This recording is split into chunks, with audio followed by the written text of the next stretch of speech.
ನಾಟಿ ಮಾಡ್ದಾಗಿಂದನೂ ನಿಮ್ಮ ಹತ್ರ 1 ವರ್ಷ ಆಯಿತು. ಪ್ರತಿ ವಾರ ಡ್ರಿಪ್ಪಲ್ಲಿ ಬಿಡೋ ಗೊಬ್ಬರ ಕೊಟ್ಟಿದ್ದೀನಿ, ಹೌದಾ ಇಲ್ವಾ? ಹೌದು ಸರ್, ಕೊಟ್ಟಿದ್ದೀರಾ. ಡ್ರಿಪ್ಪಲ್ಲಿ ಗೊಬ್ಬರ ಬಿಟ್ಟರೆ ರೋಗ ಬರ್ತದೆ, ಎಲೆ ಉದುರ್ತದೆ ಅನ್ನೋದೊಂದು ಎಷ್ಟು ಸ್ಟ್ರಾಂಗಾಗಿ ಗುಲಾಬಿ ಬೆಳೆಯೋ ರೈತರಲ್ಲಿ ತುಂಬಲಾಗಿದೆ ಅಂದರೆ ಅದಕ್ಕೊಂದು ತೋರಿಸ್ಬೇಕು ಸಾಕ್ಷಿ ಸಮೇತ ಅಂತಲೇ ನಾನು ಇಲ್ಲಿ ಬಂದಿರೋದು.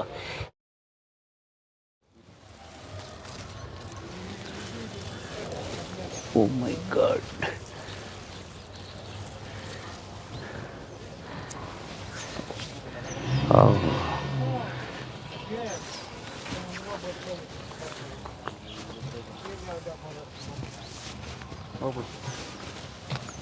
ನಮಸ್ತೆ ನಾಗೇಶ್ ಅವರೇ. ನಮಸ್ಕಾರ ಸರ್. ಓಕೆ ಸ್ನೇಹಿತರೆ, ಇದು ಬೆಂಗಳೂರು ನಗರ ಜಿಲ್ಲೆ ಅನ್ಸ ಹೆಸರುಘಟ್ಟ ಹೋಬಳಿ ರಾಜನಕುಂಟೆ ಹತ್ರ ತರಹುಣಸೆ ಗ್ರಾಮದಲ್ಲಿರ್ತಕ್ಕಂಥದ್ದು. ಇದರಲ್ಲಿ ಏನು ವಿಶೇಷತೆ ಅಂದರೆ ವಿಡಿಯೋ ರೋಸ್ ಏನಕ್ಕೆ ಮಾಡಬೇಕಾಗಿದೆ, ಏನಕ್ಕೆ ತೋರಿಸ್ಬೇಕಾಗಿದೆ ಅನ್ನೋದಾದರೆ ಇದು ನೋಡಿ. ಕರೆಕ್ಟಾಗಿ ಎಷ್ಟು ದಿವಸ ಆಯ್ತು ಇದು ನಾಟಿ ಮಾಡಿ? ಸರ್ ವರ್ಷ, 1 ವರ್ಷ ಆಗಿದೆ. 4-5 ದಿವಸ ಏನೋ ಎಕ್ಸ್ಟ್ರಾ ಆಗಿದೆ ವರ್ಷದ ಮೇಲೆ. ಇದು ಕೆಳಗಡೆ ಸ್ವಲ್ಪ ಝೂಮ್ ಮಾಡಿ ತೋರಿಸ್ತೀನಿ ನೋಡಿ. ಈ ವರ್ಷ ಮಳೆ ಹೆಂಗೆ ಬಂತು, ತೇವ ಹೆಂಗಿದೆ, ಹೇಗೆ ಪಾಚಿ ಕಟ್ಟಿದೆ ಅಂತೇಳಿ.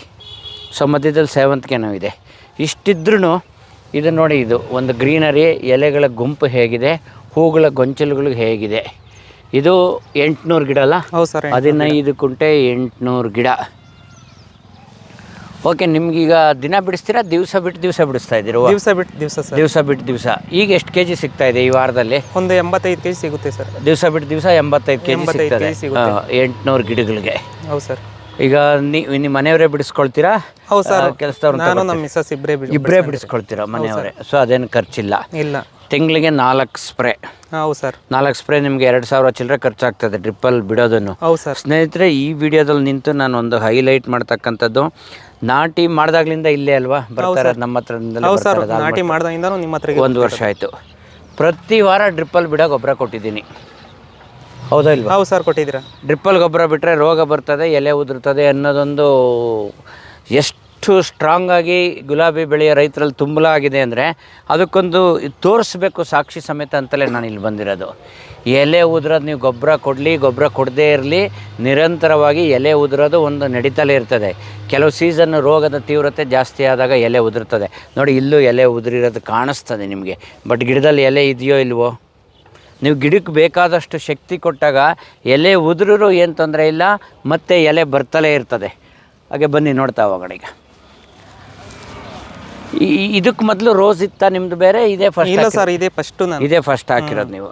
ಸೊ ರೋಸ್ ಹಾಕಬೇಕು ಅಂತ ನಿಮ್ಗೆ ಅನಿಸಿದ್ದಕ್ಕೆ ಕಾರಣ ಅಂತಂದರೆ ನಮ್ಮ ಅಣ್ಣ ಹಿಂಗೆ ಅಂತಂದ್ಬಿಟ್ಟು, ಇಷ್ಟು ಬೈಲ್ಗೆ ಇನ್ನೇನು ಮಾಡ್ತೀಯ, ಬೇರೆ ಬೆಳೆ ಇಕ್ಕೋಕ್ಕಾಗಲ್ಲ ಅಂತಂದ್ಬಿಟ್ಟು. ಅಣ್ಣ ಅಂದರೆ ಸಂತೋಷ್ ಅವರು? ಸಂತೋಷ್. ಅದೇ ಸಂತೋಷ್ ಅವರು ಸ್ನೇಹಿತರೆ 2 ವಿಡಿಯೋ ಮಾಡಿದ್ದೆ ನೋಡಿ, ಬೆಟ್ಟಲ್ಸರು ಬೆಟ್ಟದ ಹತ್ರ. ಅವರು ಫುಲ್ ಕಡ್ಡಿ ಆಗಿದ್ದಿದ್ದು ವಿಡಿಯೋ, ಇದು ಗುಲಾಬಿ ಚಿಗುರಿ ಬಂದಿತ್ತಲ್ಲ.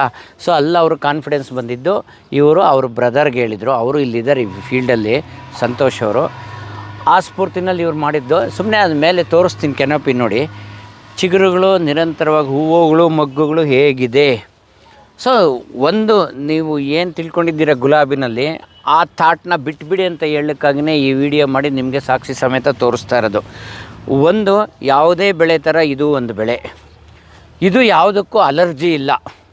ನೀವು ಟೊಮೊಟೊಗೆ ಹೆಂಗೆ ಬಿಡ್ತೀರಿ, ಬದನೆ ಗಿಡಕ್ಕೆ ಹೆಂಗೆ ಬಿಡ್ತೀರಿ, ಮೆಣಸಿನ ಗಿಡಕ್ಕೆ ಹೆಂಗೆ ಬಿಡ್ತೀರಿ, ಹಾಗೆ ಡ್ರಿಪ್ಪಲ್ಲಿ ಗೊಬ್ಬರ ಕೊಡೋದ್ರಿಂದ ಖಂಡಿತ ತೊಂದರೆ ಇಲ್ಲ. ಎಲೆ ಉದುರೋದು ರೋಗ ಜಾಸ್ತಿ ಆದಾಗ. ರೋಗ ಎಲ್ಲಿಂದ ಬರುತ್ತೆ? ರೋಗದ ಮೂಲ ಏನು? ಇದು ಮುಂದಿನ ವಿಡಿಯೋಗಳಲ್ಲಿ ಮಾಡ್ತೀನಿ, ಪಕ್ಕ ಮಾಹಿತಿ ಕೊಡೋಂಥ. ಸೊ ರೋಗ ಬಂದು ತೀವ್ರತೆ ಆದಾಗ ನೀವು ಸರಿಯಾದ ಔಷಧಿ ಆಯ್ಕೆ ಮಾಡದೆ, ರೋಗ ಹತೋಟಿ ಮಾಡದಿದ್ದಾಗ ಎಲೆ ಉದುರೋಗ್ತದೆ. ನೀವು ಗೊಬ್ಬರ ಕೊಡೋದ್ರಿಂದ ಎಲೆ ಉದುರೋಗೋದಿಲ್ಲ. ಹಾಗಂತ ಈಗ 800 ಗಿಡ ಇದೆ, ಎಷ್ಟು ಕೆ ಜಿ ಗೊಬ್ಬರ ಕೊಡ್ತೀವಿ ಡ್ರಿಪ್ಪಲ್ಲಿ ನಿಮಗೆ? 1 ಲೀಟ್ರ್ ಸರ್. 1 ಕೆ ಜಿ ಗೊಬ್ಬರ, 1 ಲೀಟ್ರ್ ಬಯೋಸ್ಟಿಮ್ಯುಲೆಂಟು ಬೇರೆ ಬೇರೆ ಕೊಡ್ತಿರೋದು. ಈಗ ರೇಟ್ ಚೆನ್ನಾಗಿದೆ, ಹೂವು ಚೆನ್ನಾಗಿ ಬಿಡ್ತಿದೆ ಅಂತ 5 ಕೆ ಜಿ ಗೊಬ್ಬರ ಕೊಡೋಕ್ಕೋದ್ರೆ ಅದು ನಿಮಗೆ ತೊಂದರೆ ಆಗೋದು, ಅಗತ್ಯಕ್ಕಿಂತ ಜಾಸ್ತಿ ಕೊಟ್ಟಾಗ. ಸೊ ಈ 1 ವರ್ಷದ ಅನುಭವ ನೀವು ಹಂಚ್ಕೊಂಡು ರೈತರಿಗೆ ಏನಾರು ಹೇಳಬೇಕು ಅನ್ಸಿದ್ರೆ ಏನು ಹೇಳೋದಕ್ಕೆ ಇಷ್ಟಪಡ್ತೀರ ನೋಡಿ? ಸರ್ ಏನೂ ಇಲ್ಲ, ರೋಸ್ ಬೆಳಿಬೇಕು ಅಂತಂತಂದರೆ ಹಿಂಗೆ ಅಂತಂದ್ಬಿಟ್ಟು ನನಗಂತೂ ಒಂದು ಬೆಳೆನೋ ಹಿಂಗೆ ಅಂತಂದ್ಬಿಟ್ಟು ಇದು ಮಾಡಿರಲಿಲ್ಲ. ಇದನ್ನು ಹಂಗೆ ಬೆಳೆದಿದ್ನೇ ಬೆಳಿಬೇಕು ಅಂತಂದ್ಬಿಟ್ಟು. ಆದರೆ ಇವಕ್ಕೆ ಇಷ್ಟು ಬೆಳೆದಿದೆ ಅಂತಂತಂದರೆ ಇನ್ನು ಮುಂದೆ ಹಿಂಗೆ ಅಂತಂದ್ಬಿಟ್ಟು ನಾನು ಅದೊಂದೇ ಯೋಚನೆ ಮಾಡ್ತಿರೋದು ಸರ್. ಹೂವು ಕ್ವಾಲಿಟಿ ಬಗ್ಗೆ ಮಾರ್ಕೆಟಲ್ಲೆಲ್ಲ ಏನು? ಹೌದು ಸರ್, ನಂಬರ್ 1 ಅಂತಂದ್ಬಿಟ್ಟು ಟಾಪ್ ರೇಟೇ ಇದು ಮಾಡ್ತಾರೆ. ಓಕೆ, ಎಲ್ಲ ಇದೆ. ಅವ್ರು ಏನು ಗುಲಾಬಿನಲ್ಲಿ ಏನಿರಬೇಕು ಅಂತಾರೆ ಅಲ್ಲೆಲ್ಲ ಇದೆ ನೋಡಿ. ತೊಟ್ಟುಗಳು ಇದೆ, ಸೈಜ್ ಇದೆ, ಕಲರ್ ಇದೆ, ಎಲ್ಲವೂ ಇದೆ. ಸೊ ಕ್ವಾಲಿಟಿನೂ ಬರ್ತಾ ಇದೆ ನಿಮಗೆ. ಹೌದು ಸರ್. ಓಕೆ, ಇದು ನೆನ್ನೆ ಬಿಡಿಸಿದ್ರಾ? ಇಲ್ಲ ಸರ್, ಮೊನ್ನೆ ಬಿಡಿಸಿದ್ದು. ಓಕೆ, ಇವತ್ತು ಬಿಡಿಸ್ಬೇಕು.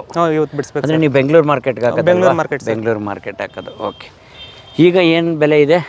ಇವಾಗ 140-150 ಗಂಟೆ ಹೋಗುತ್ತೆ ಸರ್. 140-150 ದಿನ ಬಿಟ್ಟು ದಿನ 80 kg ಅಂತಂದ್ರೂ 15 ಗಂಟ್ಲೆ 120, 1200 kg. ಬೇಡ 1000 kg, 1 ಟನ್ ಒಂದು ತಿಂಗಳಿಗೆ 80 ರೂಪಾಯಿ. ನನಗೆ 80,000 ರೂಪಾಯಿ ಬಿಲ್ಲು. 800 ಗಿಡಕ್ಕೆ 15 ಕುಂಟೆಗೆ. ಸೊ ಔಷಧಿ 2,500 ಒಂದು ವಾರಕ್ಕೆ ಅಂದರೆ 4 ವಾರಕ್ಕೆ 10,000 ರೂಪಾಯಿ. ಇನ್ನು ಕೀಳ ಕೂಲಿ ಏನಿಲ್ಲ. ನಾವೇ ಕಿತ್ಕೊಂತೀವಿ. 80,000 ಮೈನಸ್ 10,000, 70,000. ಸೊ ನೀವು ಗಂಡ ಹೆಂಡತಿ ಇಬ್ರು ಫ್ಯಾಕ್ಟ್ರಿಗೆ ಹೋಗಿ ದುಡಿದ್ರು ಅಷ್ಟು ಸಿಗಲ್ಲ ಸರ್.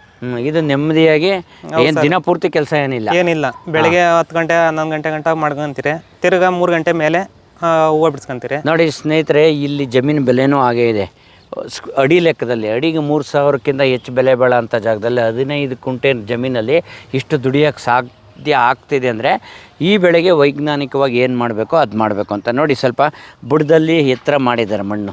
ಸೊ ಮಳೆ ಬಂದಾಗ ಇಲ್ಲೆಲ್ಲ ತ್ಯಾವ ನೀರು ನಿಂತಿದ್ದು ಎಲ್ಲ ವಿಡಿಯೋ ಫೋಟೋ ತೋರಿಸಿದ್ರಿ ನೀವು ಅವಾಗ. ಸಾಲಲ್ಲೆಲ್ಲ ನೀರು ನಿಂತಿದ್ದು. ಅಷ್ಟಾದ್ರೂ ನೀರು ನಿಲ್ದಂಗೆ ರೆಡಿ ಮಾಡ್ಕೊಂಡಿರೋದ್ರಿಂದ ಬುಡಗಳಲ್ಲಿ ಪಾಚಿ ಕಟ್ಟಿದ್ರೂ ಸಮೇತ ರೋಗದ ತೀವ್ರತೆ ನಮ್ಮ ಕೈ ಮೀರೋ ಅಂತ ಎಲ್ಲೂ ಇಲ್ಲ ಸರ್. ಸ್ಪ್ರೇ ಮಾಡಿದ ತಕ್ಷಣ ಹತೋಟಿಗೆ ಬರುತ್ತೆ, ಬರುತ್ತೆ. ಆ ಮಟ್ಟದಲ್ಲೇ ಇದೆ ಅಲ್ವಾ? ಸೊ ನಿರಂತರವಾಗಿ ಕಡ್ಡಿಗಳು, ಚಿಗುರು ಬರ್ತಾ ಇದೆ, ಮೊಗ್ಗುಗಳು ಬರ್ತಿದೆ. ರೋಗ ಕಂಟ್ರೋಲ್ ಅಲ್ಲಿ ಇದೆ ಅಂತ ತೀವ್ರತೆಗೇನು ಹೋಗಿಲ್ಲ ಸರ್. ಓಕೆ, ಇಷ್ಟೇ ಸ್ನೇಹಿತರೆ. ನಾನು ಯಾಕೆ ಇದು ಒಂದು ಶಾರ್ಟ್ ವಿಡಿಯೋದಲ್ಲಿ ಹೇಳಲಿಕ್ಕೆ ಇಷ್ಟಪಡ್ತೀನಿ ಅಂದರೆ, ನೀವು ಗುಲಾಬಿ ಬೆಳೆಯೋರು ಪ್ರತಿ ಸಲನೂ ಈ ಥರ ಒಂದು ವಿಡಿಯೋ ಮಾಡಿದಾಗ ನಿಮ್ಮಲ್ಲೂ ಹುಮ್ಮಸ್ಸು ಬರುತ್ತೆ. ಆಗ ಮಾಡ್ತೀನಿ, ಈಗ ಮಾಡ್ತೀನಿ ಅಂತೀರಿ. ಕೆಲವು ನನ್ನ ಹತ್ರನೂ ಬರ್ತೀರಿ.